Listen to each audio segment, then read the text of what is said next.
afternoon. I would like to call our meeting to order with a quick roll call. Regent Acker, Present. Regent Bean, Regent Bernstein.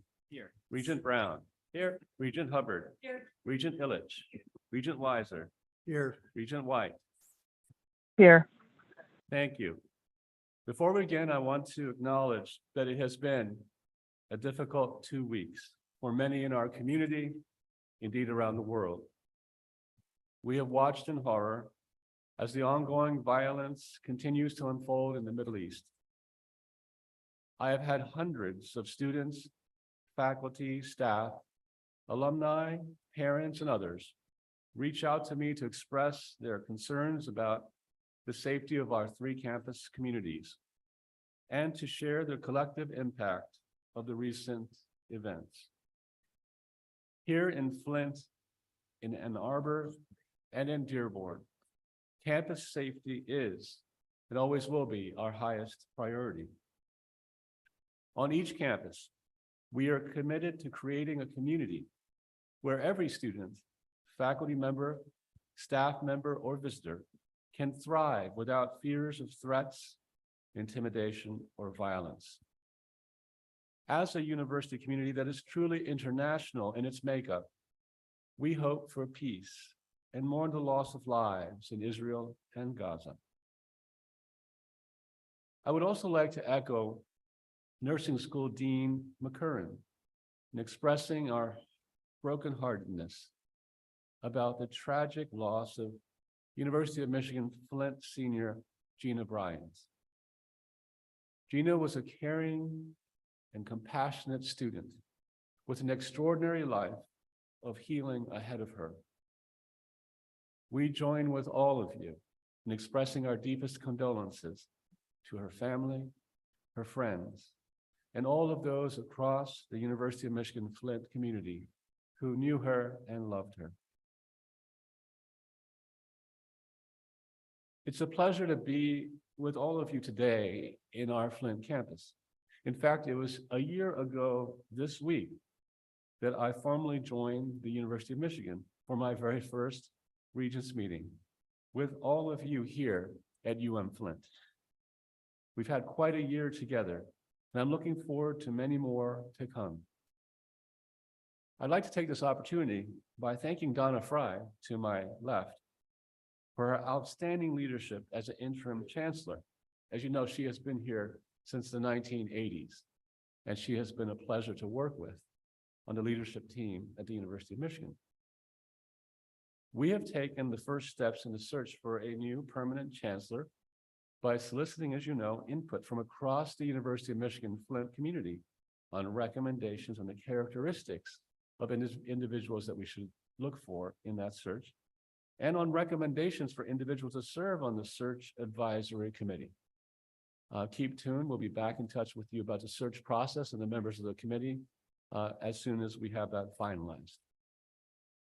We will continue to move forward as that committee convenes with all of the needed deliberation as well as necessary speed, but with a focus on getting the best possible leader for this campus. At our very first meeting together in Flint, I announced my commitment to rebuild trust and to better prevent issues of misconduct on campus through the establishment of an independent ethics, integrity, and compliance services office led by a highly qualified ethics, integrity, and compliance officer.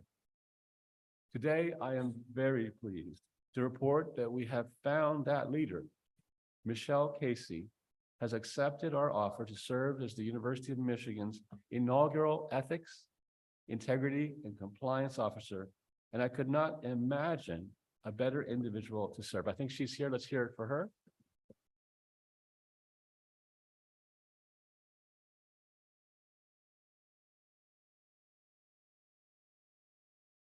Welcome to the family, Michelle, and I'm really looking forward to welcoming you and your family, especially your son, to the state of Michigan and to the University of Michigan community.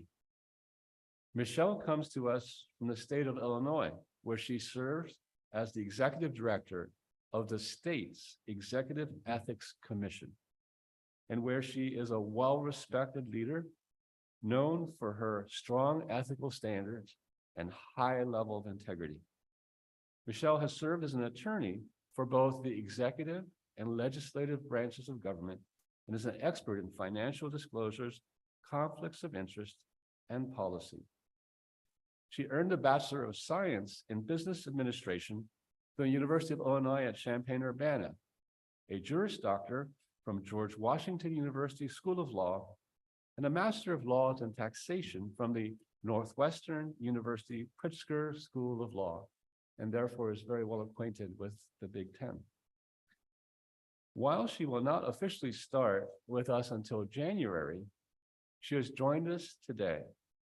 Michelle, we are so grateful to have you with us, and we know with your vast experience in ethics and integrity for the entire state of Illinois, that you have the experience and bandwidth to really launch this office with great success and trajectory.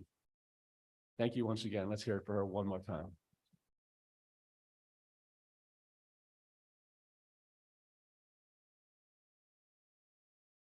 I'm also pleased to report that our campuses continue to grow, develop, and thrive. Just last week, we celebrated the groundbreaking for our new South Fifth residential development, which will address a great need for increased first-year student housing, as well as open a great opportunity for students to better connect across our campus and community. We will need that housing for our Ann Arbor campus as it continues to grow. This fall, our total enrollment reached more than 52,000 students, including a record number of incoming students, making us the largest public university in the state and one of the largest and most sought after public research universities in the country. So congratulations to each and every one of you that's responsible for that success. The class consists of more first-generation students and students from low-income backgrounds, as well as a greater number of students of color, which comprises 44% of this year's incoming class. In that regard, we recently held our DEI Summit on our Ann Arbor campus, including the launch of DEI 2.0 for the entire university. And I'm excited to see how we will continue to work together and strive together for academic excellence in a broadly diverse and inclusive learning community. This fall, University of Michigan Dearborn also welcomed a record-breaking incoming class with first-year enrollment the highest in its history. Let's hear it for Dearborn.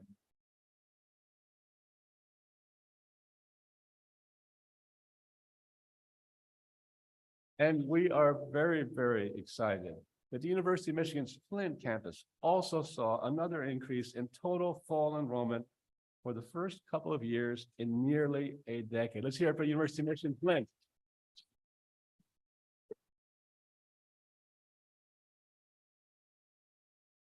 In addition, Flint announced the formulation of a comprehensive 10-year campus plan, which will revolve around the changing nature of work and education, and its foundation will be built on inclusivity and collaboration.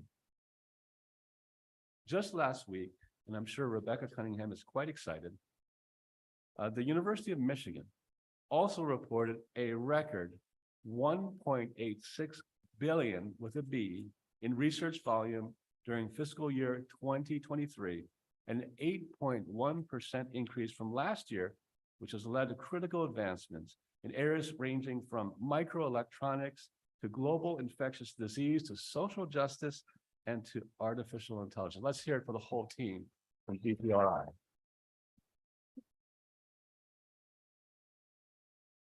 Thanks to everyone on all three campuses, we are looking forward to even brighter days and even greater accomplishments from the faculty, staff, students, and alumni of this institution. As I close, I'd like to thank all of you again here at University of Michigan Flint for hosting us this year. We so appreciate all that you're doing here, and we look forward to working with you and supporting you.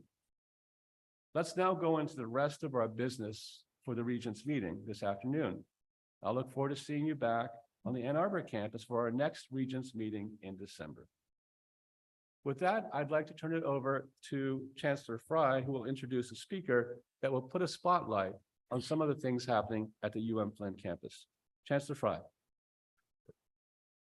Dr. Casentini is a Myron and Margaret Weingarten Professor and Associate Dean for Research and Graduate Studies in the College of Innovation and Technology.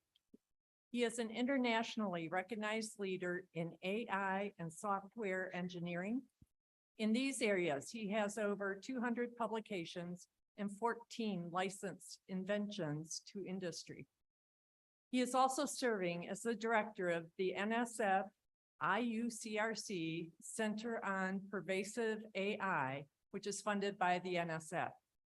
And he is also founding director of the Center on Cybersecurity for Energy Infrastructure, which is funded by the Department of Energy. Today, he will present on U of M Flint Innovation and Technology from basic research to economic growth. Thank you very much, and good evening, ladies and gentlemen. It's really a pleasure to be here. Actually, I woke up today at 4 a.m. and the first thing that I did was reflecting on, of course, this presentation. I can tell you by 4:30 a.m., I wish if I have all your cell phone numbers to call you and start the presentation right away. That's how we are excited about sharing the recent updates on actually how we are actually contributing to continue moving the University of Michigan Flint to be the engine of economic development. And probably you hear it always, about our faculty publishing, getting awards, but we are putting more here a focus of how we are trying to enable more opportunities for our faculty, our students, to actually focus more on relevant research for the city of Flint, for the state, for the region, and beyond. So without further ado, I'm really so excited that we are launching this month, actually, the NSF Industry University Cooperative Research Center on Pervasive Personalized Intelligence, which is basically funded by the National Science Foundation. And basically, we are creating a consortium of so many industry partners to actually help our students, faculty to work on relevant research. And that's in a very important topic, which is personalized AI, where data are collected, when we are using our car, our cell phones, and then how we can use this data in an ethical way to make more and more personalized recommendations. So this idea of this NSF IUCRC Center is more really to focus on this kind of impact-driven research, and we are so excited. We have already more than 17 faculty involved. We have more than 30 students involved, over 20 industry partners and beyond. And we are really focusing on really research topic of high economic impact, like smart manufacturing, smart health, smart manufacturing, and so on. And we are basically working with all these industry partners and the community partners to define projects that are relevant for them. And we have so many partners already involved, and I would actually want to invite you to come to our next meeting, actually an industry advisory board meeting that would be organized actually in this room, where our faculty and students will be presenting several relevant research for the industry and then having a whole set of industry partnerships discussed around this very important topic. While we try to really create that consortium for many faculty, to work on relevant research, we have also a momentum going where we got several recent NSF awards and industry awards, where our faculty are working on how they can transform their basic research, where I personally was working for a decade on basic research, how we can detect and repair software bugs. So we all know, like, the software bugs have a huge economic impact as software is used everywhere. And then we got NSF award like Partnership for Innovation and Amtrak, Michigan Transitional Research, and beyond, to actually how we can move this research to actually form now a startup and basically making a real impact by transforming our research prototypes into a product that could be deployed even in 500 companies and beyond. The momentum actually continue here at the University of Michigan Flint. We have also another colleague who also recently joined Flint. He just got a large NSF grant as well to focus again on transforming his research with his team on a very important topic, which is deepfake detection, because all we know this is very important topic. You know, video and images on social media could be manipulated, like changing the face of the person using machine learning and so on. So he had already developed technologies that right now he got this type of grant of partnership for innovation to get it actually to the market and translating his research into an impact. The same momentum continue. Dr. Doug Zitko as well. He has also recently got an NSF award also to work on how he can translate his research on this very important topic on sexual violence, because I know, as we know, this is a very important public health problem, where he's trying to transform his understanding of how and why computer-mediated sexual violence occurs to basically building an AI app that can prevent that when people are chatting and so on. So this is also another significant work that my colleague. And also a few months ago, our colleague, Dr. Ma as well, she got an NIH grant to work more on trying to look at violence from different perspectives, which is how we are communicating with our kids. And she found through her research that actually this is the best way to communicate with our kids rather than punishing them, because that would impact their behavior even when they basically work with their peers.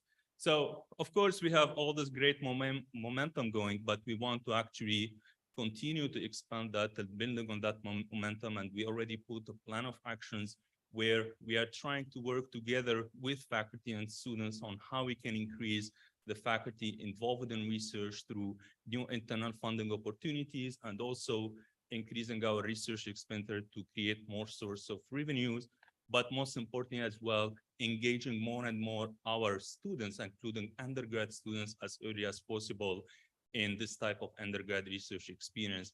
And I'm glad that we are about to start our new PhD program in computing that will support all this recent growth that we are working on. And also, we are putting a whole research development pipeline where the idea is how we can group faculty together from different units looking to relevant funding opportunities, then providing peer review support and the whole mentorship plan as well on how they can write this type of competitive grant.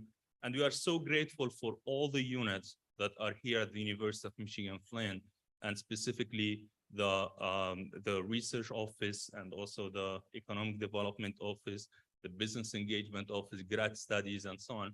But also, it's important to mention that we are fortunate to be part of the University of Michigan. And also we are very grateful as well to the University of Michigan Innovation and Partnership support in all of this work, whether IUCRC, ICOR, Amtrak, we really also get a lot of support. So with that, of course, we are embarking the journey together. We have an exciting future, I think, and I believe like our faculty and students, Flint will continue to have a bright future. So thank you for your attention.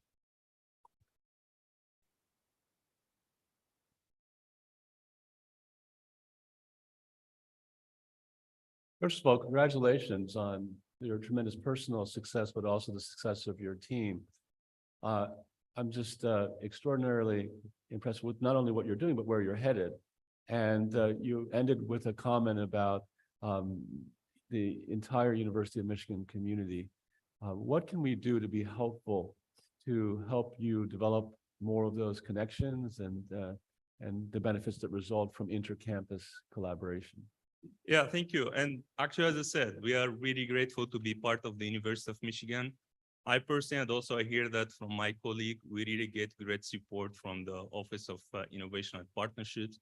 Whenever we need anything about disclosing our inventions, about that we're here to help. The same thing with the research office. We found that really the connection with Ann Arbor is helping us also in terms of internal funding, that we all work together and having the opportunity to basically be involved in more and more probably internal funding opportunity at the university level. This will help us, to continue growing, of course.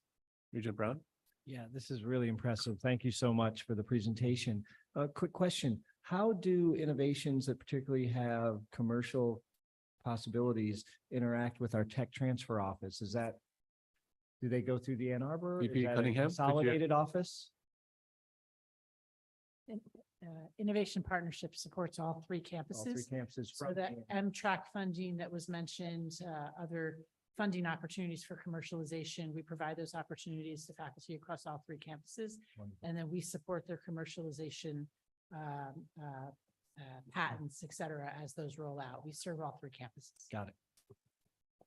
Professor Castaneda, I am so grateful that you came to our campus, and I am really grateful for your team spirit and mentoring other faculty and bringing them on board, because I think working as a team, we will go farther. So I appreciate your perspective, your input, and your time with the faculty especially. Thank you very much, and I'm glad to be back to the UM family because I spent a decade at UM Dearborn, so probably part of the credit should also go to Dearborn. I grew there as well, so thank you for the opportunity.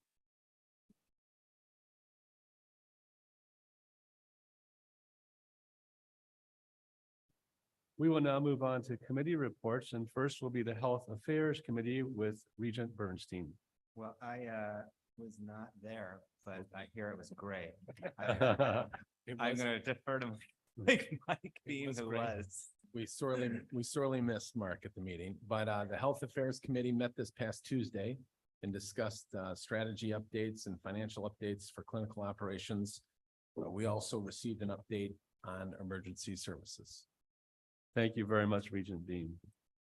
We now move on to the Finance, Audit, and Investment Committee with Regent Hubbard. Thank you, President Ono. The Finance, Audit, and Investment Committee, including Regents Weiser, White, and Brown, met yesterday for a scintillating audit discussion with auditors from PricewaterhouseCoopers. Thank you Thank very, you. thank you very much, Regent Hubbard. We then move on to the Personnel, Compensation, and Governance Committee with Regent Illich. Thank you. The Personnel Compensation and Governance Committee, including Regents Bernstein, and he was there, and Acker and Regents Hubbard and Beam met on Tuesday and discussed the Regents' public comment policy and conflict of interest policy. I want to take this opportunity to, one of the jobs of our committee is to do the presidential review. We had a very robust process. The president put together multiple goals. And I just want to make a few comments about our wonderful president. He, this first year, focused on the following priorities and key activities. He immersed himself into the traditions of the University of Michigan, and as we all know, there are many. He built relationships with key stakeholders. He had 81 private donor appointments and attended 43 development events. He established regular channels for students to provide feedback. He filled and retained key university leadership roles, including Provost Lori McCauley, Chief of Staff John Kinsey, Vice President for Communications Richie Hunter, President of the U of M Health System Dr. David Miller, General Counsel Tim Lynch. He extended the term of Vice President and Secretary Sally Churchill and appointed Donna Fry as interim chancellor of U of M Flint campus, an A-team, needless to say. He established the Office of Ethics, Integrity, and Compliance immediately upon becoming our president. He established a culture of listening and feedback. Transparent and engaged decision-making is a hallmark of his leadership style and an expectation of all leadership team members. President Ono has also promoted scholarly excellence and academic innovation in many ways, including research. So he really hit the ground running, and he is constantly rebuilding trust with his empathetic style across our community. So the board has decided to increase his salary, his compensation, in recognition of all of the hard work for his first year. So he will be receiving a 4% increase to his salary and a bonus of $50,000. So President Ono, I know my colleagues may have some comments, but job well done. Thank you so much. And to my colleagues on the board, thank you for all of your hard work during this process. Thank you very much. I'm just blown away with all of your support. Thank you for those comments, every single regent, at the Board of Regents as a group, but also all of those things were accomplished because of the great leadership team that has come together. I've had a chance to work with board members and regents and leadership members, vice presidents at many institutions, but I really believe this is a great team.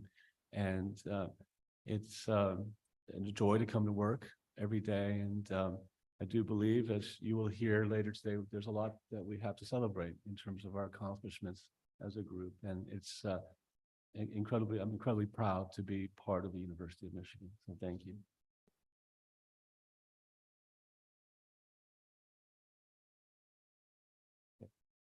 We will move on to the chair report. Regent Hubbard. Thank you, President Ono. I'd like to point out that on this, the 1-year anniversary of your joining of the university. And again, thank you to Regent Illich for that great report from the Personnel Committee. I too appreciate your service and all the things you've been faced with this year and how great you've done. And we look forward to many, many more years with you. But to the formal chair report, last Friday, members of the board participated in the groundbreaking for the new campus housing facility that will dramatically improve the availability of student housing. And we're very proud to say that this will allow in Ann Arbor students that are in their first year an ability to live on campus, on Central Campus, if they choose to. That will be a significant improvement. On Monday, so just this Monday, we hosted a grand opening for Zeus, the most powerful laser in the United States. Through the zettawatt equivalent ultra short pulse laser system, researchers from around the world will probe the quantum laws underpinning reality. Their findings will advance basic physics and could also have applications into everything from electronics to healthcare. And I attended that event and was honored to introduce a Nobel Prize winner in physics. We did not engage in a deep conversation about Zeus, but I am very appreciative of his work on behalf of the university. And yesterday, members of the board had a tour of the M-City facility on North Campus and received a firsthand look at our amazing proving ground for testing the performance and safety of connected and automated vehicles. That completes my report. Thank you. Thank you very much, Regent Hubbard.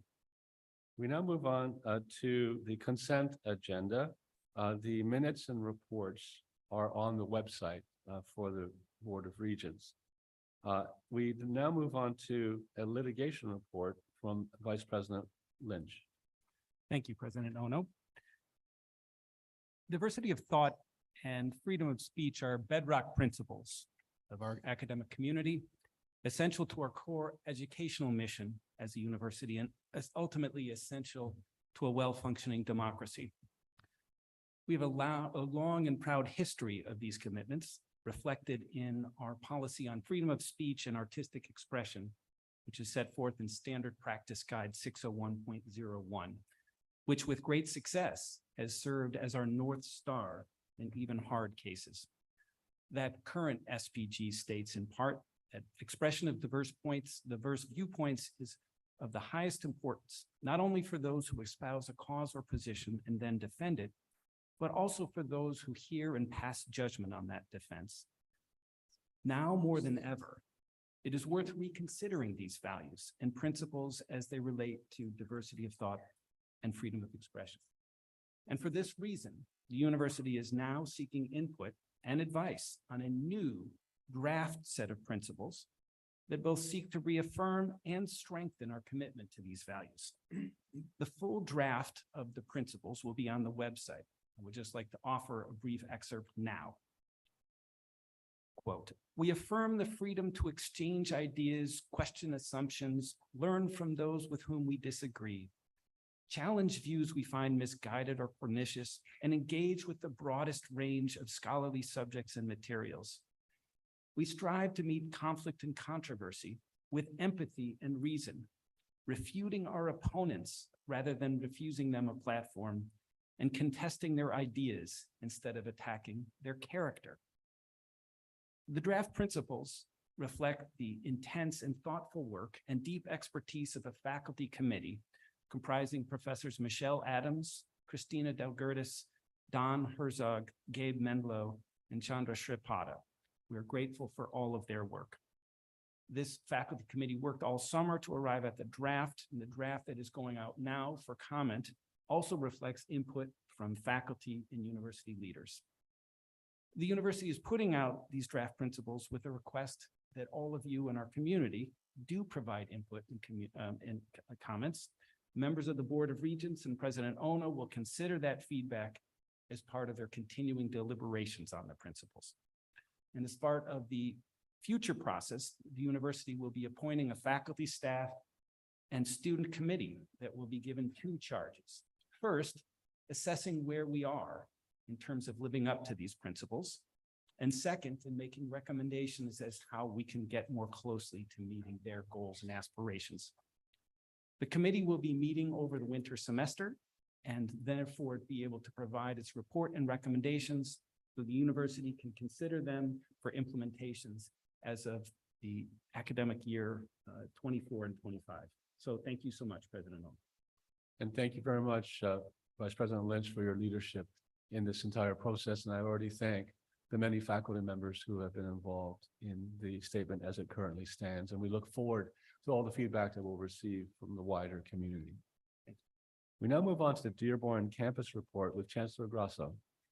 Thank you, President Ono. I'd like to start by amending Regent Illich's long list of your accomplishments, because I would like to note that you also reappointed the Chancellor at the U of M Dearborn campus, and I'm personally grateful for that particular accomplishment. Sorry about that. I would also like to point out, which I know is on your calendar, the next Thursday, you will be visiting our campus to discuss Vision 2034, and we will have a conversation about how our strategic plan dovetails with the Vision 2034 initiative. The Higher Learning Commission will be on our campus November 13 and 14th to do our 10-year reaccreditation, and Regents Bernstein and Hubbard have agreed to participate in that process, and we'll have lunch with the accreditors and discuss the regental view of our campus. I am very excited to note that yesterday we were informed that we received the single largest research grant in our history, $3.53 million from the Department of Defense.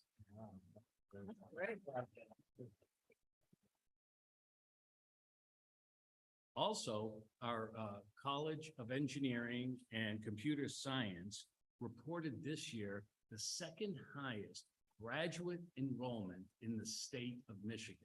That is higher than all the other universities except Ann Arbor. So we're very proud that our College of Engineering has the second largest graduate enrollment of all graduate students in the state. Almost finally, our four-year graduation rate, last year I reported went up 3%. This year it went up another 5%. So we've increased our four-year graduation rate by 8% in the last 2 years, and I expect it to continue to increase. And finally, on the eve of our MSU rivalry game, which is going to be Saturday, and I don't put much stock in rankings, and I also don't do a lot of trash talking, but I do want to point out that Wallet Hub just came out with their rankings this week, and U of M Dearborn ranked ahead of Michigan State University. So there are two University of Michigan campuses that ranked ahead academically of Michigan State. That concludes my report. Thank you. Thank you very much. Chancellor Grasso. Now on to the Flint campus report with Chancellor Fry. Thank you, President Ono. At this time of unrest in the Middle East, I want to reiterate the University of Michigan Flint's dedication to fostering an environment where the entire campus community feels safe. We remain steadfast in our commitment to promoting a sense of safety and belonging among students, faculty, and staff, providing welcoming spaces for learning and working, and ensuring that our campus constituents feel seen and supported. U of M Flint has joined 9 of Michigan's other public universities to implement the Michigan Assured Admission Path. Under this agreement, participating universities will automatically admit in-state high school graduates with a cumulative GPA of 3.0 or above on a 4-point scale. Institutions will work together to promote the initiative to high school students, parents, secondary school partners, and college access organizations throughout the state. U of M Flint was recently awarded 3 new grants totaling $1.2 million for 6 years, beginning in 2023, to support student success, retention, and graduation. The Michigan Department of Labor and Economic Opportunity approved $203,000 annually for 3 programs, including the Morris Hood Junior Educator Development Grant, the Select Student Support Services Program, and the Michigan College University Partnership Program. Lastly, the University of Michigan Flint recently signed a contract with the Law School Admissions Council to become the first undergraduate institution in Michigan to offer the Law Ready certificate. Law Ready is a new pathway to explore legal careers and provide a new credential for law school admission that is recognized by top law schools, including the University of Michigan Law School. Thank you. Thank you very much.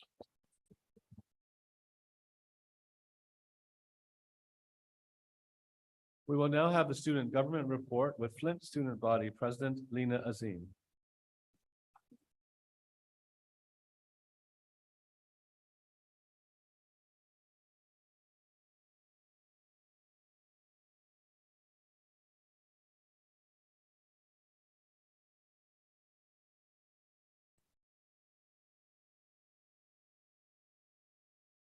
Good afternoon, Regents, President Ono, executive officers, and members of the audience. It's an honor to be here today, and it's my pleasure to welcome you back to Flint. My name is Lena Azim, and I serve as the University of Michigan Flint's current student body president. For those who don't know, a vital and ongoing part of my role is working to bridge the gap between university administration and our students here at U of M Flint. And I don't believe I can accomplish that today without giving insight into what the U of M Flint student identity and spirit looks and feels like at this point in time. In my 3 years at this institution, I have seen U of M Flint go through its fair share of highs and lows, and I can confirm that we are built for tough times. Our campus community is persistent, adaptable, and passionate about the well-being of this school, despite the challenges we face and continue to encounter, including a global pandemic and ongoing transformation and transitions in leadership. It is natural to shy away from rising to the challenge of rebuilding after hearing about such uncertainties, but it is these same uncertainties that have shaped me and other students into the leaders and best Michigan is known to produce. What I love even more is that out of the struggle, we have built our own unique identity for ourselves and campus community, one of academic excellence, student-centeredness, and engaged citizenship. With that said, I am not here today to tell you that Flint students and campus as a whole are capable, because I know that for certain. I'm here to tell you that we are different, and different is not bad. Different isn't scary. Different can have so much good and potential and endless possibilities, but only if you let it. Although I believe that we are one collective Michigan community and our individual student demographics are distinct, and therefore our students will look distinct too. The majority of students who attend Flint choose to because of the socioeconomic backgrounds they come from, often prioritizing college affordability and their selection process with the goal of still obtaining a quality higher education. Although several of them find a home away from home here in doing so, like myself, it doesn't take away from the fact that they are in different playing fields than our Ann Arbor and Dearborn counterparts. To paint a picture for you, 42% of our student body falls between the ages of 25 to 65, providing a big non-traditional population. Additionally, our transfer student population has steadily increased with new opportunities like the Michigan Transfer Agreement. 39% of our undergraduate students attend college part-time, as many work full-time to afford the cost of their attendance. These numbers, in comparison to Ann Arbor's 64% majority undergraduate population, with over 50% of in-state students having a family income above $150,000 a year, reflects a drastic difference in priorities when it comes to how we provide student support. In discussions about what our campuses will look like in 2034, the truth is, Flint doesn't have a guarantee of what ours will look like in the upcoming year. At a time where much uncertainty lies on our campus's future, our university's active, present, and open-minded leadership during this transition is of utmost importance. Today, I call on you, our university's leaders, to not only learn more about these special identities that Flint holds, but to embrace it and how you represent our campus. I ask of you to be more present on our campus, include Flint in more conversations, and focus on extending Ann Arbor's wealth of resources to Flint. The decisions made for our campus require the same deep consideration for the impact they hold on Ann Arbor's campus. They need to take into account all the populations they serve, especially when the effect can leave a lasting negative impact on the students we represent, such as the recent statement released regarding the events occurring in the Middle East. As the leaders of the University of Michigan, there is an ongoing responsibility to represent all three of our campuses, and therefore all its students. Student government's mission will always be to advocate for our collective student body, and we need you to work with us to do the same for the success of all of our campuses. If you remember during my remarks to you in July, I said in regards to the selection of a new chancellor, we believe that it is at times like this that solidarity amongst us is of the utmost importance, and Flint will also depend on you to help guide us through this process smoothly.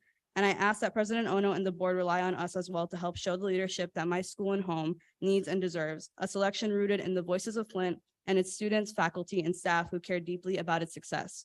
However, you cannot represent this campus without truly knowing this campus. So I urge you, please do better, because Flint's success is Michigan's success. From U of M to U of M, go blue.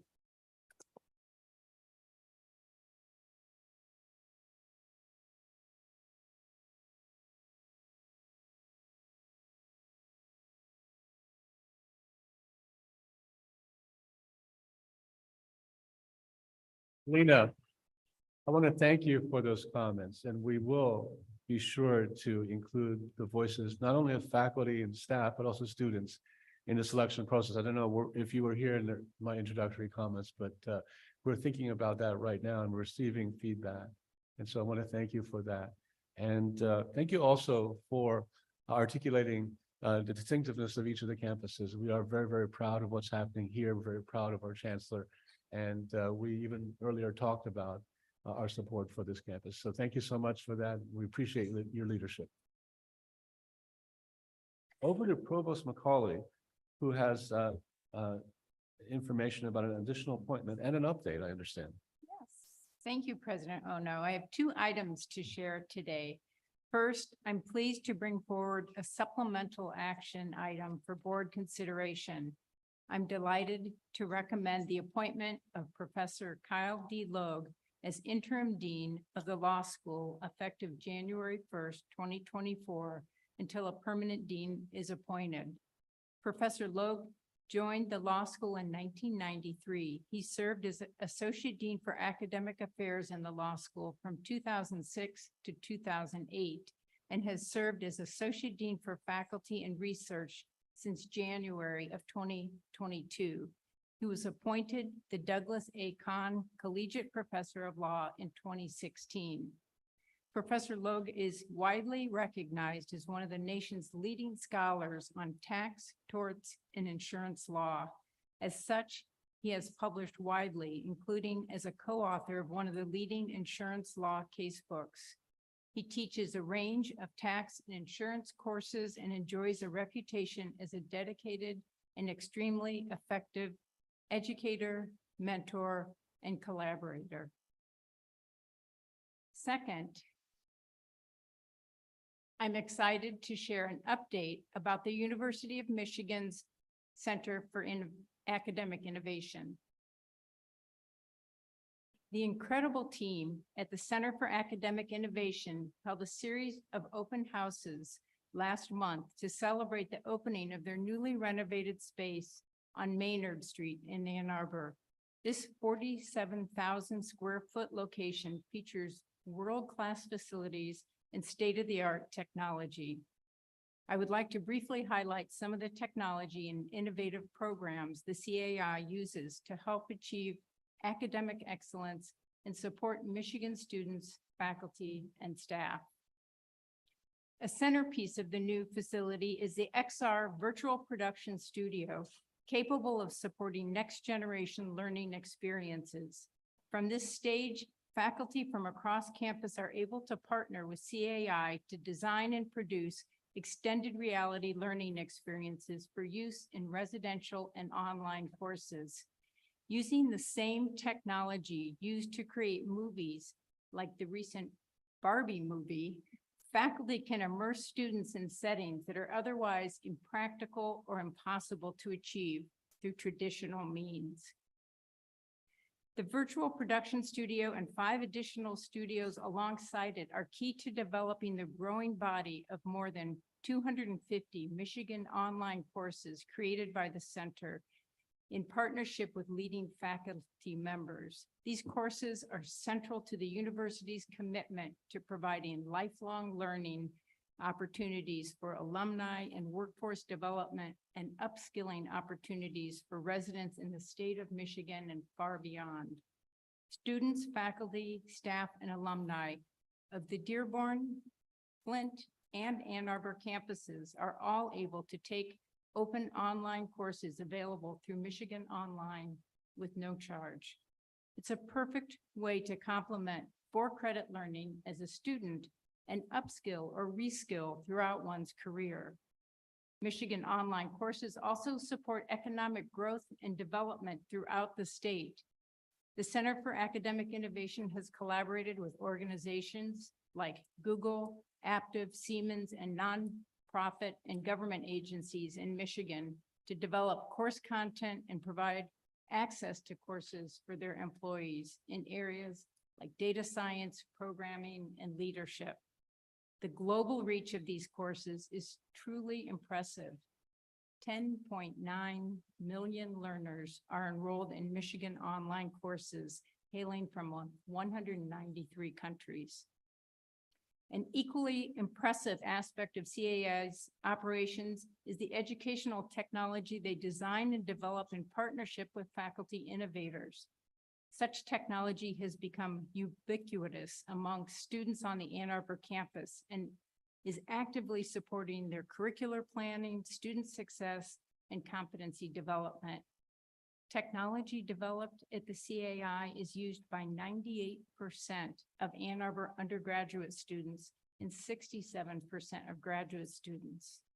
Tools like Atlas help students navigate and complete their curricular choices.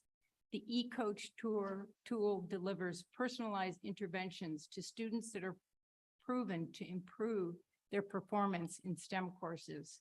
And the new Spire competency-based learning platform is now used by every engineering and business undergrad student and is being sought out for adoption across campus. CAI also helps the university address big societal challenges. For example, we know that many health systems are facing challenging shortages of skilled nurses. To support our School of Nursing and educating new generations of nursing talent, CAI partnered with faculty to create incredible augmented reality training experiences that deliver the same learning outcomes as traditional methods, but reduce faculty time by up to 75%. Recently, CAI partnered with Google and Coursera to develop open online course series in data analytics focused on applications in the public sector. This course series allows non-traditional learners enrolled in Google's foundational data analytics certificate to learn career-ready skills and secure well-paying jobs. This and other recently launched short courses on topics like generative AI also support closing skill gaps in Michigan and beyond.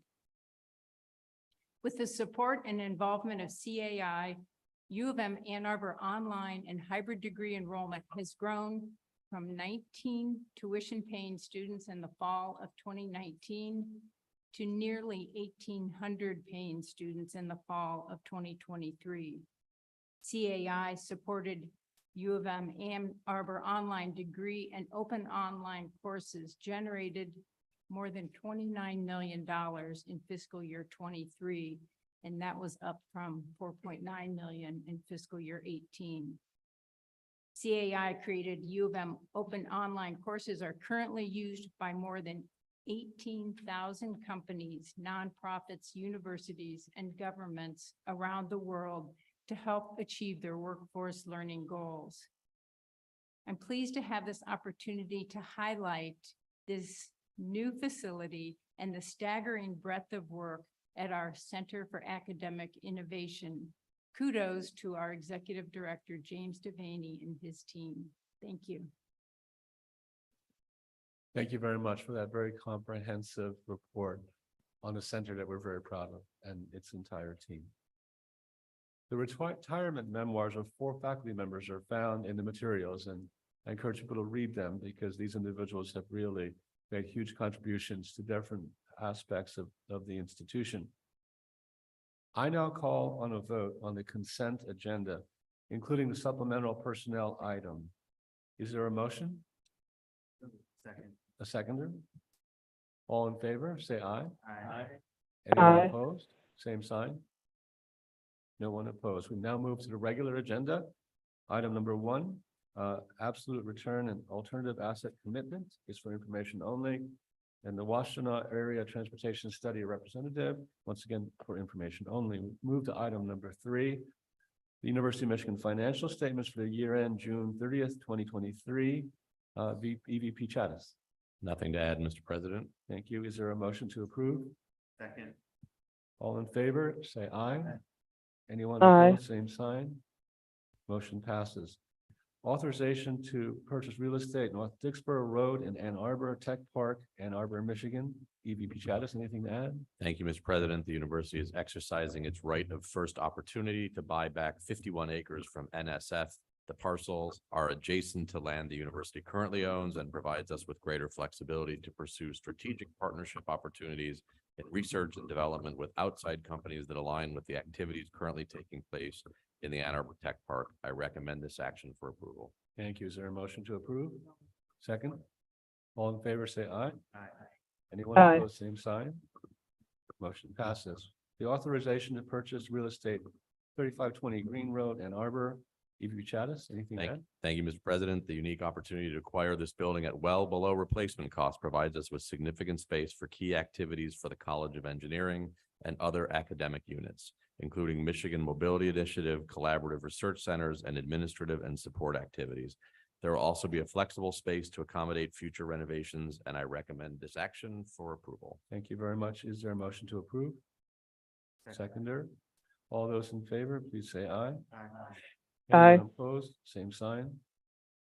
Motion passes. We now move on to the Glenn E. Schembeckler Hall Team Locker Room renovation. EVP Chattis.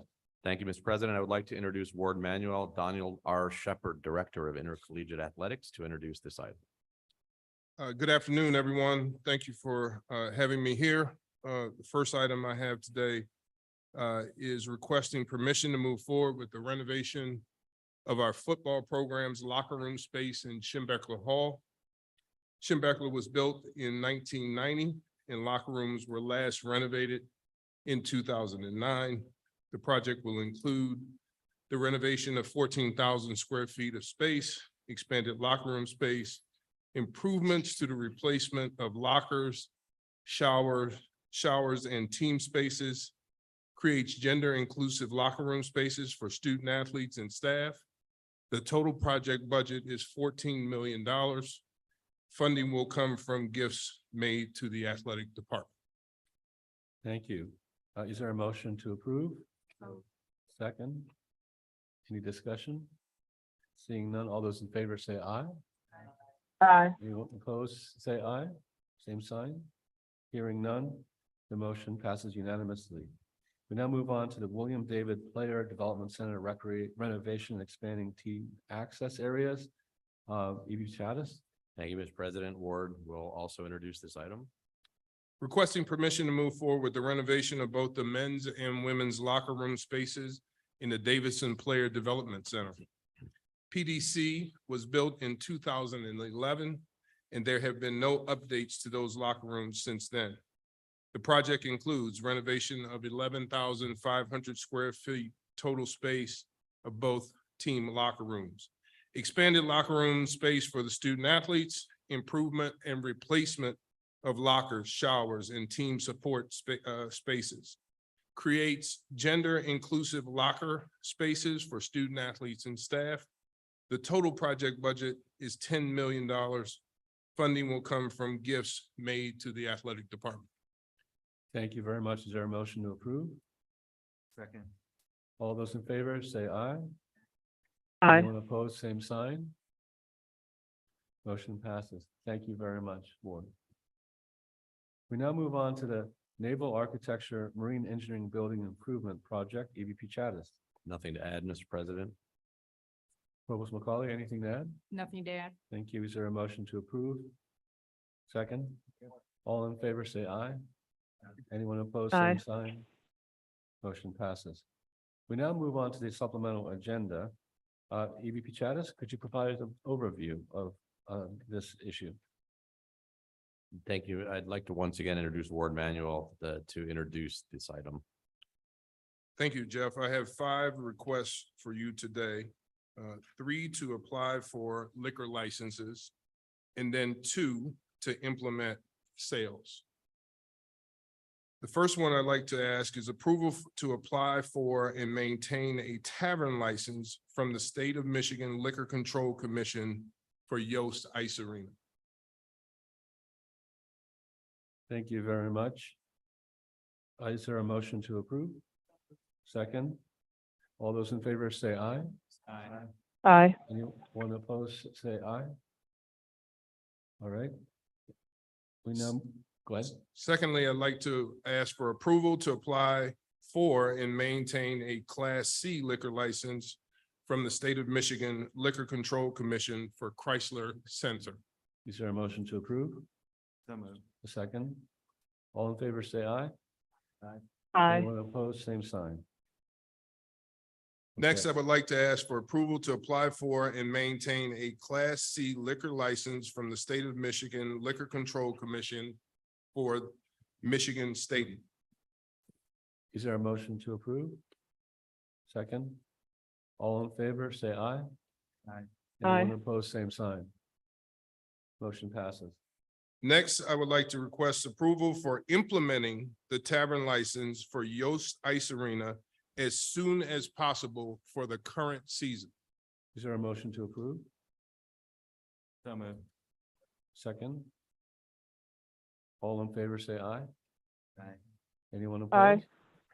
Say aye, same sign. Motion passes.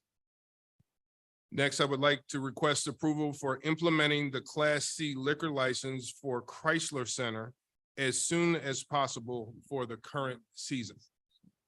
Is there a motion to approve? Second? Second. All those in favor say aye. Anyone opposed, same Aye. sign.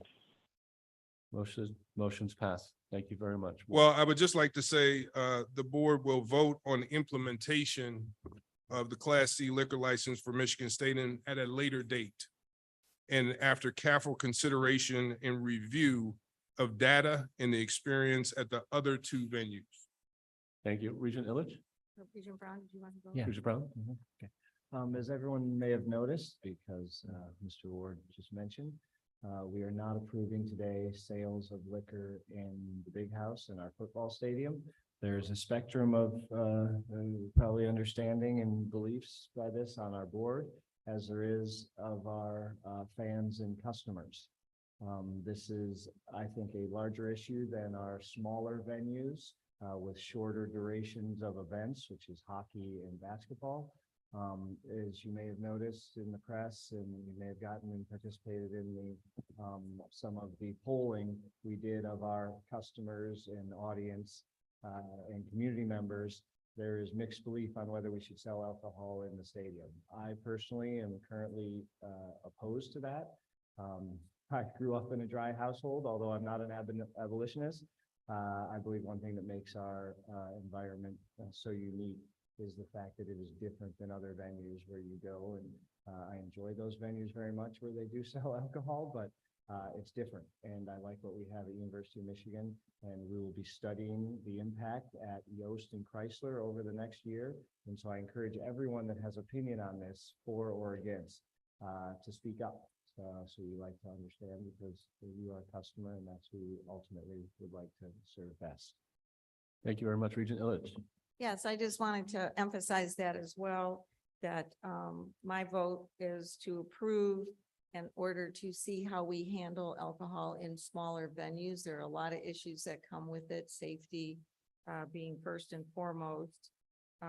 So we shall see. I also want to thank everyone for filling out the survey that was in the record, and encourage, as Regent Brown has said, encourage our community to come forward and let us know what you think about selling alcohol in the big house. I also voted yes because I'm very encouraged and excited to start to have more events at the big house and use the property very efficiently and bring more music and fun things to the community.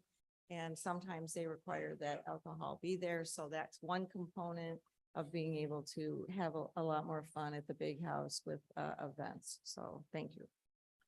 Thank you very much to both. Any other comments? Seeing none? Thank you.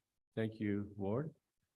We have 3 supplemental items for the University of Michigan Center for Innovation. Regent Illich will recuse herself from voting on these 3 items. EVP Chattis? Thank you, Mr. President. Since originally announcing the University of Michigan Center for Innovation project in 2019, then known as the Detroit Center for Innovation, this project has continued to evolve and is now ready to proceed, and I am bringing forward action items for your approval on this project today.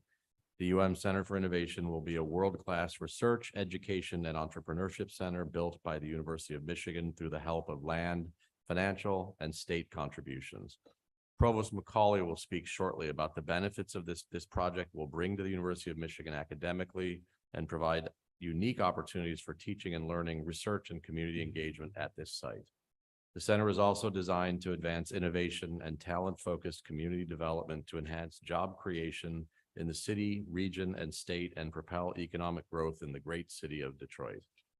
This will be done by providing educational programs to create a talent pool to attract and sustain high-tech companies and startups, by providing workforce development opportunities for individuals and companies, and by deepening the connections and shortening the distance between the research enterprise at U of M and the city's business community.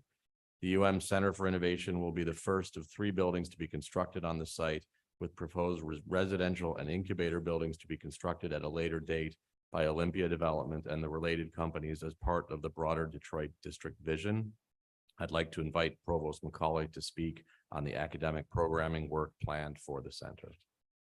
Yes, I'm excited to continue in support with VP Chattis for the expansion of U of M's presence in the city of Detroit, which includes the great work of the University of Michigan Detroit Center, the partnership at Mary Grove, not to mention future possibilities at Rackham Detroit. Our educational programs at the UMCI will include degrees in robotics and electrical engineering, sponsored by the College of Engineering, urban technology, sponsored by the Taubman College of Architecture and Urban Planning, and sustainability and just transitions by the School for Environment and Sustainability. In addition to the academic programs U of M will offer, the Center for Innovation will also provide non-credit-based talent development programs that will cover in-demand skill areas such as programming, data science, entrepreneurship, sustainability, and leadership. These efforts have already begun this year, including a series of successful youth camps and adult learning programs offered to Detroit residents in the form of Saturdays in the D. We look forward to hosting these activities in the U of M Center for Innovation once constructed.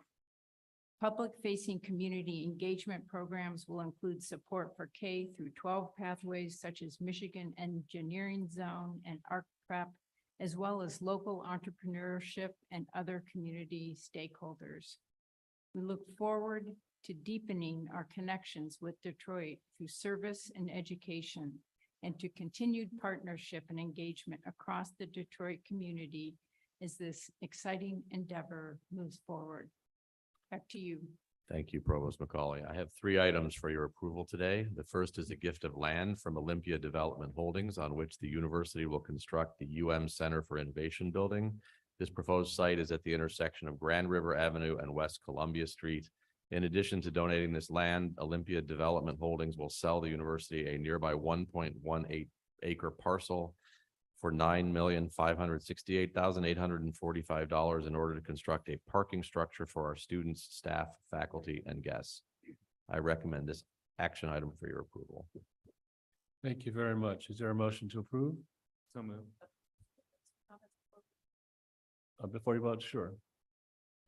Anybody else wants Yeah, we to have to make a comment? motion first and then we'll. Can I- Okay. A second? Okay, open for discussion. Great, thanks. Some of you may wait till the way after we vote, but I wanted to say before. Just wanted to say, as many around the table can attest, I've had an abundance of sharp and pointed questions and concerns about this proposal. The Board of Regents is the last line of defense to protect our students, faculty, and entire campus community. From the moment I joined this board and was first briefed regarding UMCI, I've had only one question. What's in it for University of Michigan?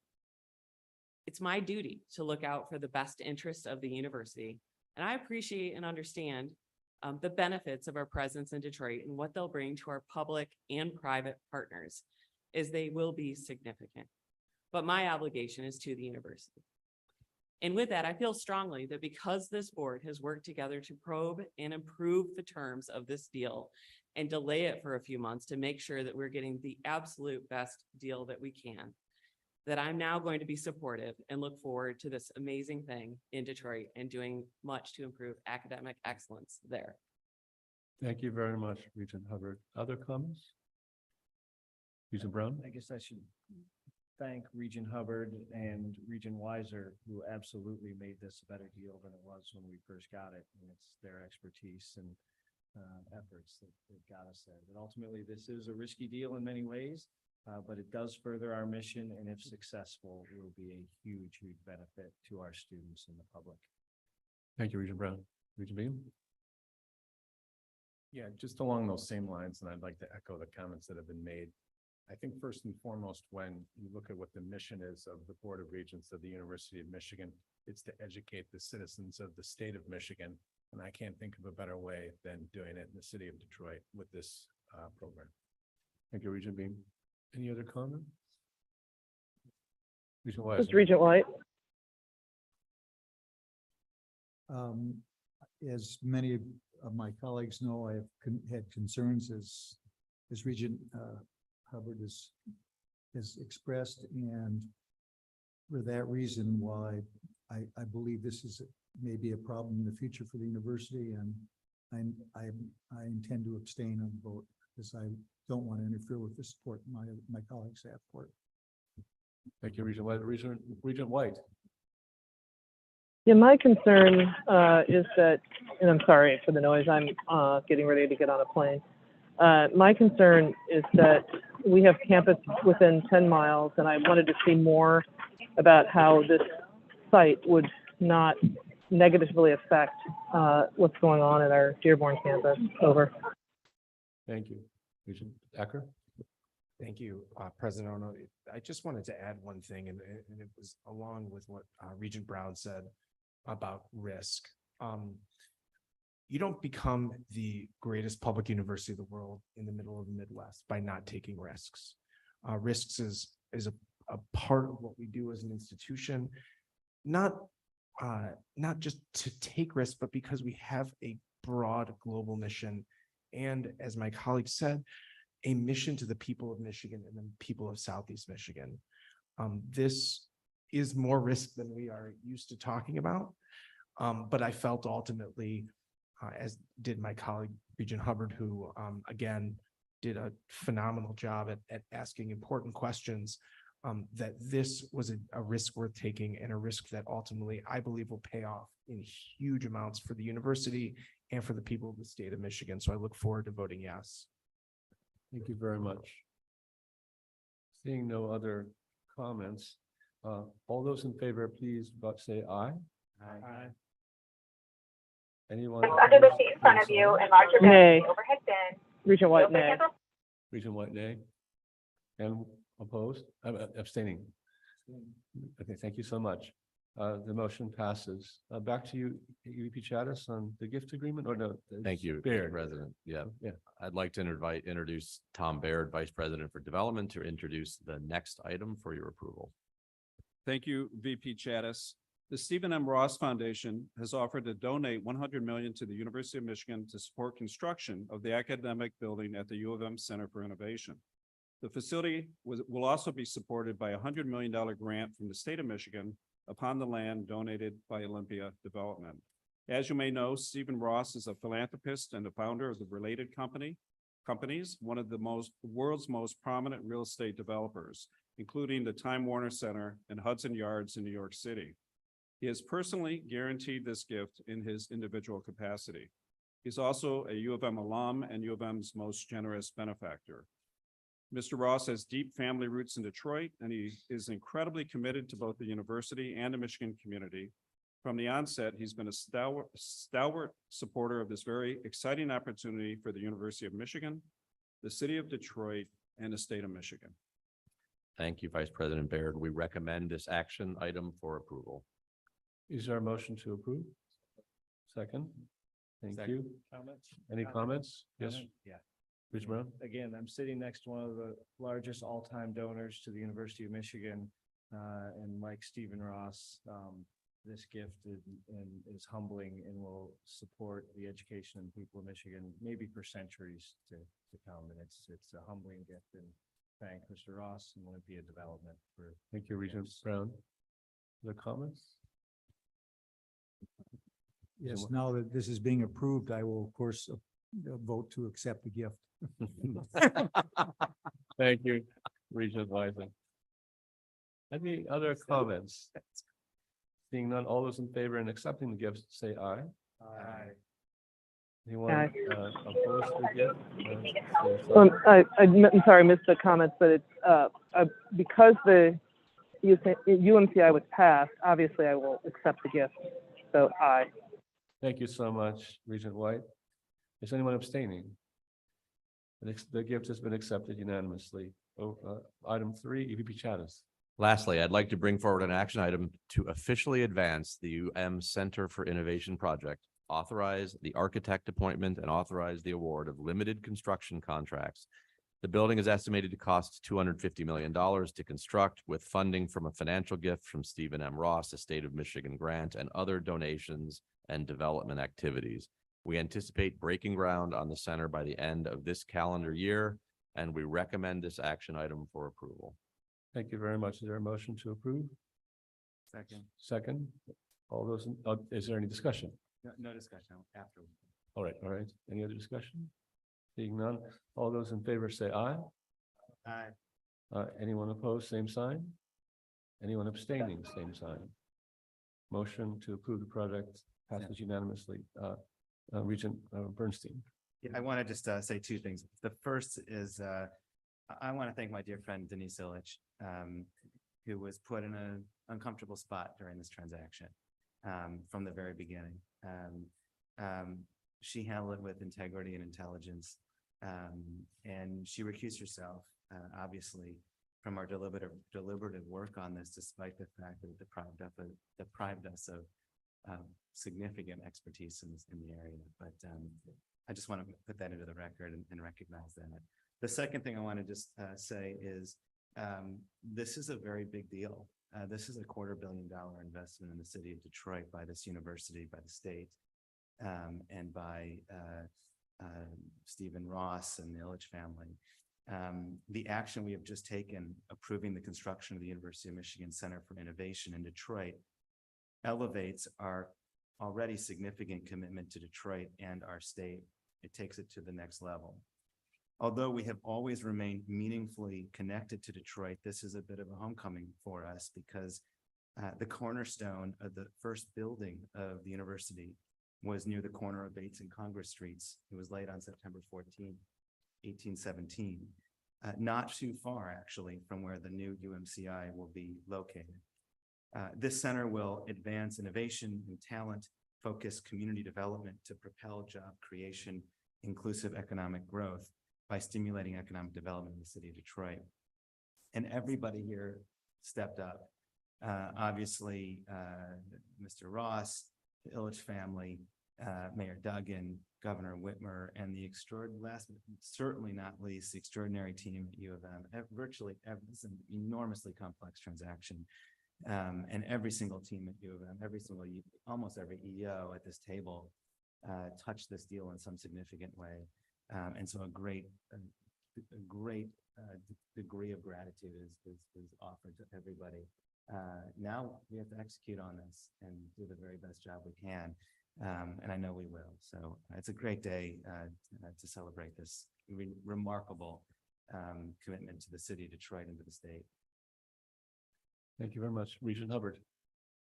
Thank you, Regent Bernstein. It just made me think of one more thing, which is the hard work really does start now, and my tough questions will not stop.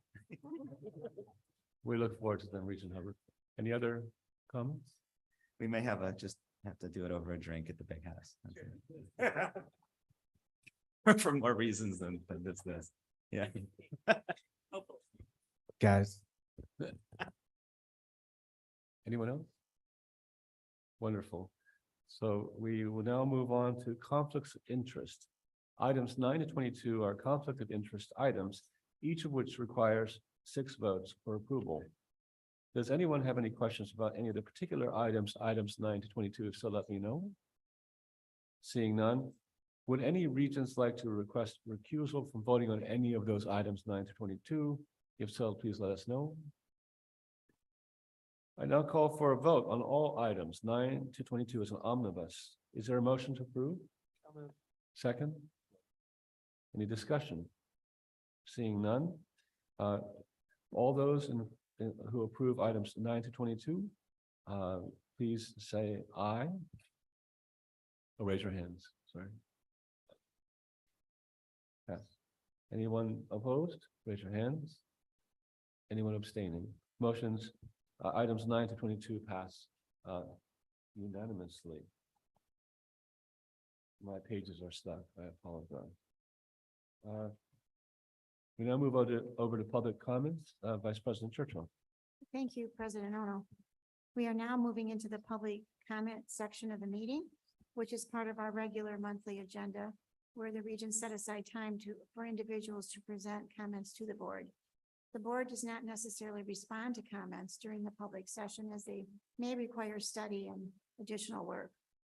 All public board meetings are formal events convened under Article 8, Section 4 of the Michigan Constitution.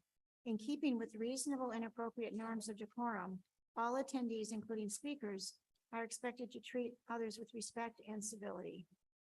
Individuals who are approved to speak will be expected to speak to the topic that was submitted during the registration submission, truthfully disclose any relevant organizational ties and that was asked for during registration, and promptly cease speaking after the allotted 2 minutes allowed per speaker. Speakers who do not adhere to these rules may be precluded from addressing the board at future meetings. This is in addition to any other guidelines on the website. Okay, so we will start now with our speakers. We have 8 people who have signed up. Our first speaker is Callum Carr. There's a microphone right in a chair. There you go.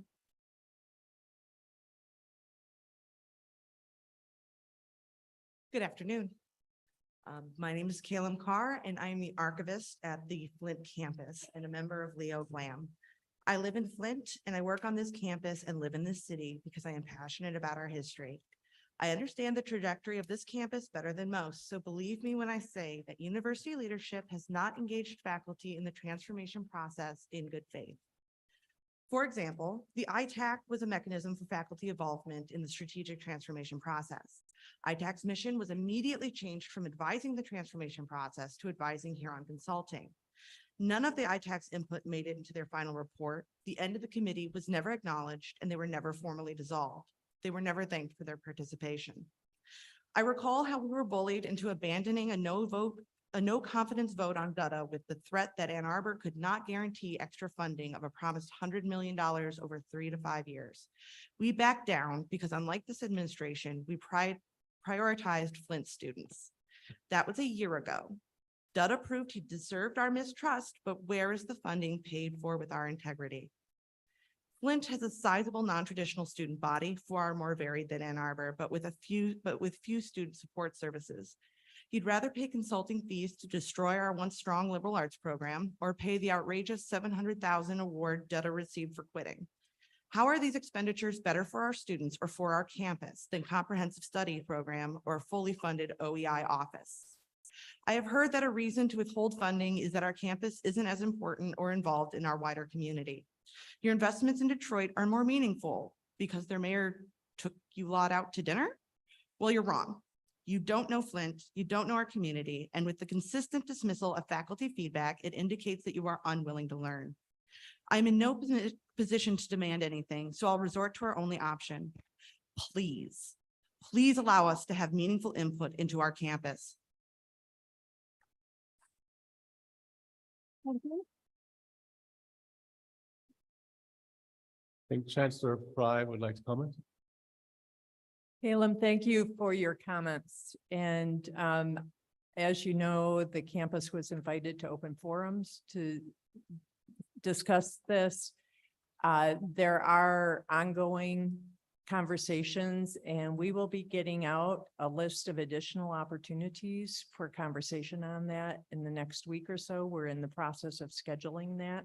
So there are opportunities for engagement, and we will continue that process. And I can say that I met with the Regents today.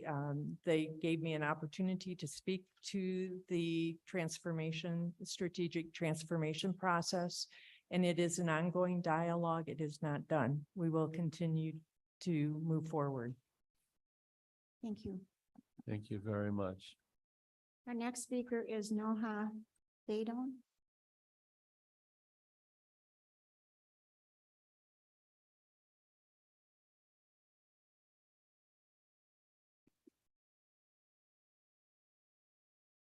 Good evening. My name is Noha Badon, and I'm a proud alumna of the University of Michigan Dearborn and a lecturer in the Comprehensive Studies program on the Ann Arbor campus. I'm here to tell you more about CSP and why a program like CSP should be a key part of U of M Flint's transformation. Born out of the Black Action Movement, CSP has been the cornerstone of recruitment and retention of minority students on the Ann Arbor campus for the last 40 years.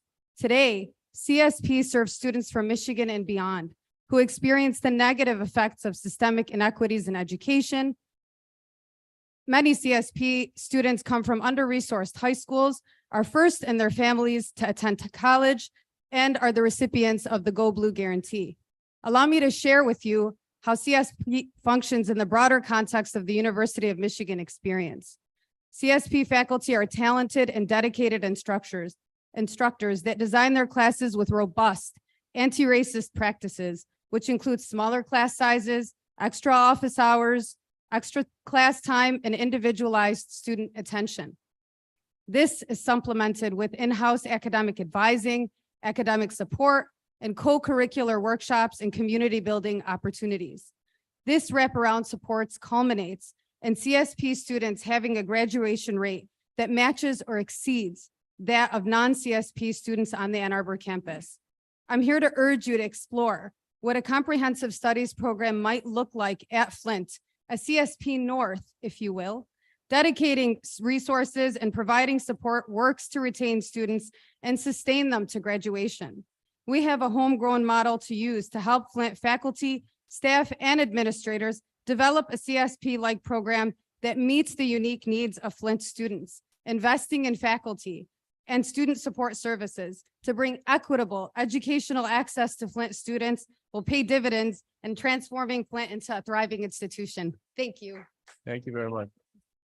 Regent Bernstein? Yeah, Noha, I just want, first of all, thank you so much. I've spent some time with CSP faculty and leadership over the years. It's amazing. And it's a great idea to explore how to integrate that into the U of M Flint mission.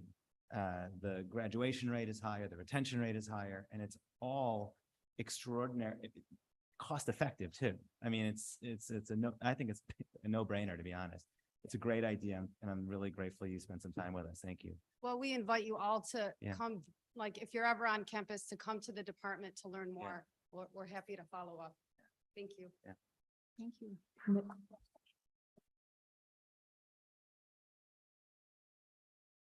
Noha, I'd also like to share that we have been discussing this, and this will be part of the conversations that will be open to campus for input.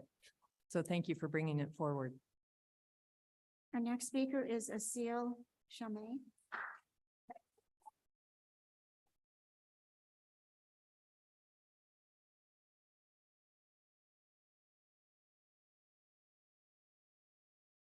I am sitting here today to say, as a Palestinian American with family in Gaza, your language has been isolating, alienating, and dangerous.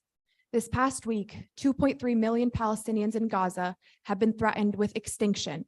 Israel has demanded a full siege on Gaza, meaning there has been no food, water, fuel, or electricity entering what has become a concentration camp.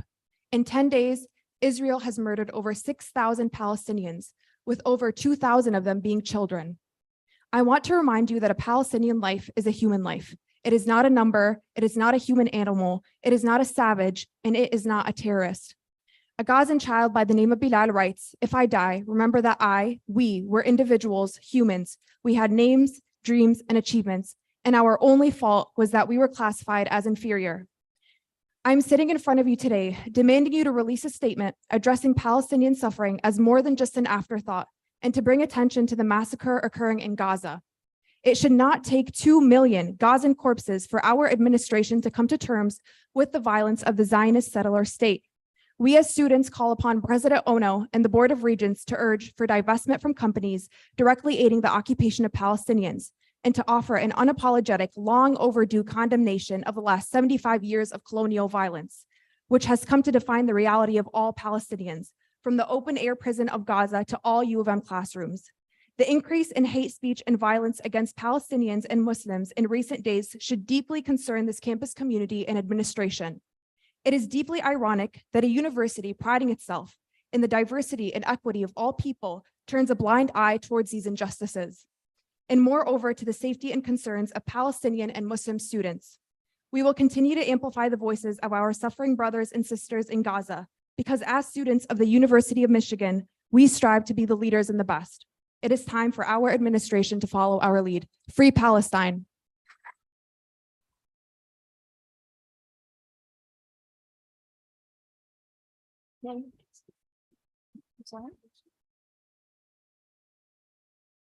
Our next speaker is Marwa Abdel Wahab. I'm not sure if Marwa is signed in. We have a few that may not be here. Our next signed up speaker is Aya Bakla.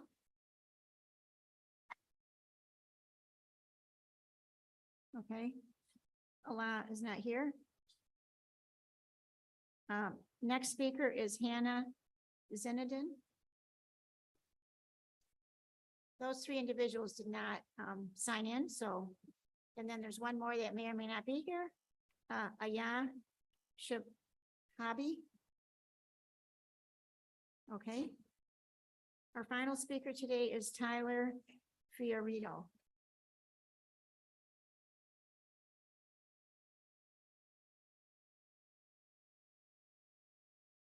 I guess I'll sit. Sorry. My name is Tyler Fiorito. I'm a senior at LSA in Ann Arbor. I identify as a disabled student, but I've never let that stop me from working in student government for the last 3 years. And I'm continuing that work here today to work with all of you. I came here to discuss an issue that I think is one of the rare widespread victories that can be achieved without a cost or anything that has to do with hoops to jump through. This is a very simple change that this board could make at the December meeting for the 2024-2025 academic calendar.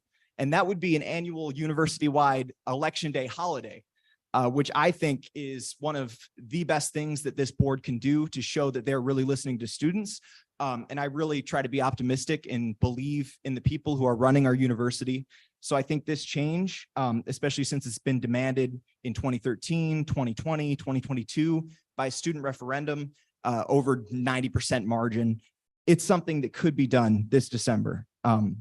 Michigan State and Oakland University, along with hundreds of other institutions around the country, already have a holiday for an election day. And I want our great university to truly lead this effort. So I come with a reasonable proposal on how to actually make this change, not just empty words of an idea. So the Tuesday of election day in November would be a university-wide holiday per this proposal, while the rest of the semester would be extended, one regular class day along with one exam day.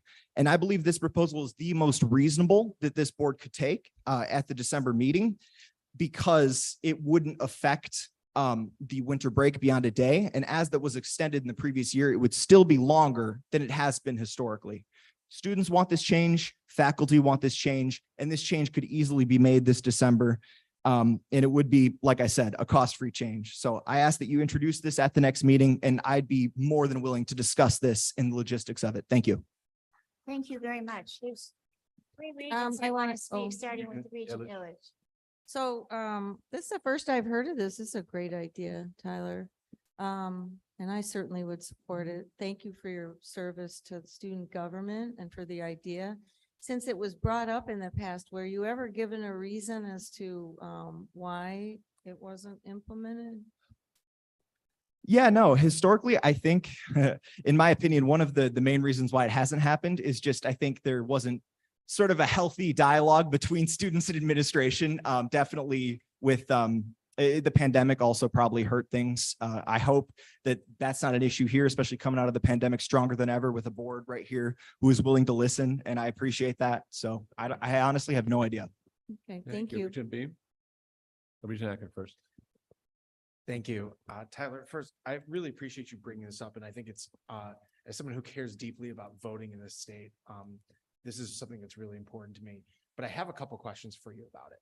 So just by way of background, my law firm worked on both proposals to extend voting in the state to make it a lot easier to vote throughout the month of October.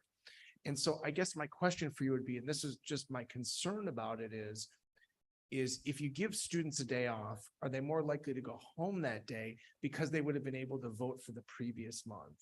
My concern would be that actually in an odd way, you were depressing the number of students voting because students may just leave while they might have that previous month to vote. And, for me, the most important thing isn't necessarily getting a day off or voting on election day. It's making sure that as many students as possible vote for that month up to election day as is now allowed under Michigan law. I definitely appreciate that because those are very good questions. My answer to both of those, starting with the idea of the month before, I mean, personally, I vote absentee because it's a lot easier. But the problem is when you have 18-year-olds coming to college, a lot of them aren't already signed up for absentee or don't know how to do it and just have to vote in person. I believe the younger demographic skews that way in terms of not being registered into that permanent absentee role. Also, I think another thing that does depress turnout is when people are employees of the university or just employees of general or have classes on election day. So I think that there is a possibility that students would go home and not vote. But if you give them both the option of the absentee before the election and the day off where they can actually go out in person if they're not already registered, I feel like we could really see a great boost in turnout. And I feel like we should just at least try, especially since students really, really want this change based on the data that's on the Central Student Government website. Thank you. I really appreciate it. I appreciate your thoughtful answer. Absolutely. I try my best. Regent Beam. Thanks, Tyler. Just anecdotally, I think this is a great idea because while Regent Acker fills out his paperwork and votes absentee because he's a very responsible person. Last fall, a lot of the students registered same day and then voted. And so that's why I think your point definitely deserves investigation by us. Thanks for bringing it forward. Thank you very much. I will note that Regent Beam and I were very happy to give Joe's Pizza to every student who had lined up at the museum the day of. So it will lower our wallets a little bit, but we don't mind if it's for students voting. Thank you very much. I appreciate that. Thanks and for the that pizza is suggestion. very good. It is. Thank you very much for the suggestion. All right, that concludes public comment. Is that right? Regent Hubbard? I would just like to thank everyone for their public comments. And as may have been mentioned earlier, we are working on our public comment format. So you may become aware of some slight tweaks to that into the future as we're trying to find exactly the right balance for public comments here to both provide opportunity for the public as well as avoid a lot of redundancy related to comments. So thanks, everyone. Thank you. To close our meeting today, Chancellor Fry has invited an additional speaker. Amy York, Professor of Physical Therapy, will be joined by one of her students and a member of our community to discuss the impact of Heart Pro Bono Health Clinic in our community.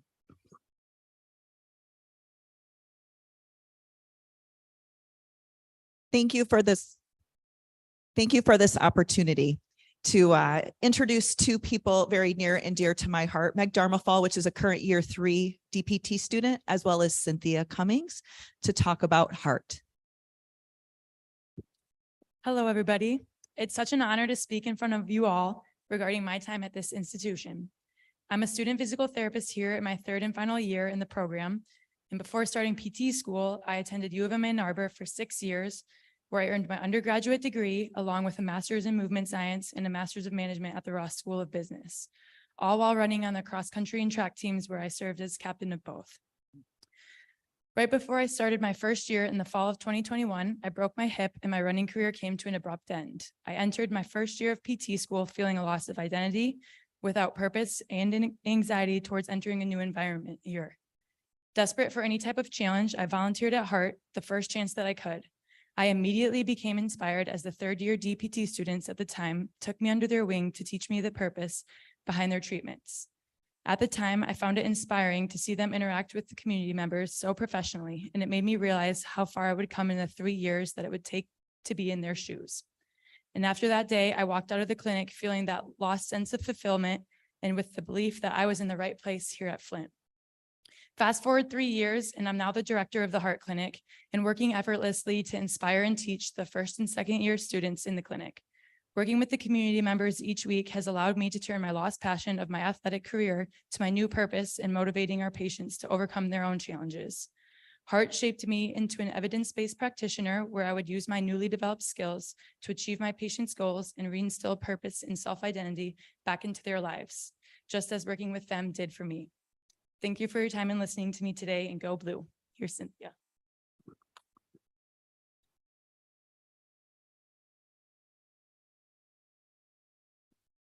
Hi, my name is Cynthia Cummings. I am here to discuss the heart program at the University of Michigan Flint and the exceptional students and faculty in the physical and occupational therapy departments. I've been with Heart since 2018, and I've been interested in incredible progress. Support I've received from this program have been transformative. The pro bono care provided by the College of the Health Sciences students, the faculty, and the scientifically improved my life, helping me regain my ability to walk and enhancing my independence at home. What stands out about Heart is that unwavering dedication of the students and faculty. I've been there at every step, making the rehabilitation journey smoother. Dr. Amy York has pushed me to walk further and longer, and Dr. Libby Yost has made my home safer and more accessible. When I first joined, walking seemed like a distant dream, but today I am proud to say that I have regained my ability to walk. This August, I have participated in the Michigan Mile during the Crim Festival of Basis, something that I haven't achieved since my stroke. I want to express my gratitude to the University of Michigan Flint for supporting my programs of the heart. Thank you. My motto is, when I leave you today, is life is a song worth singing, and you guys have a wonderful evening. Thank you.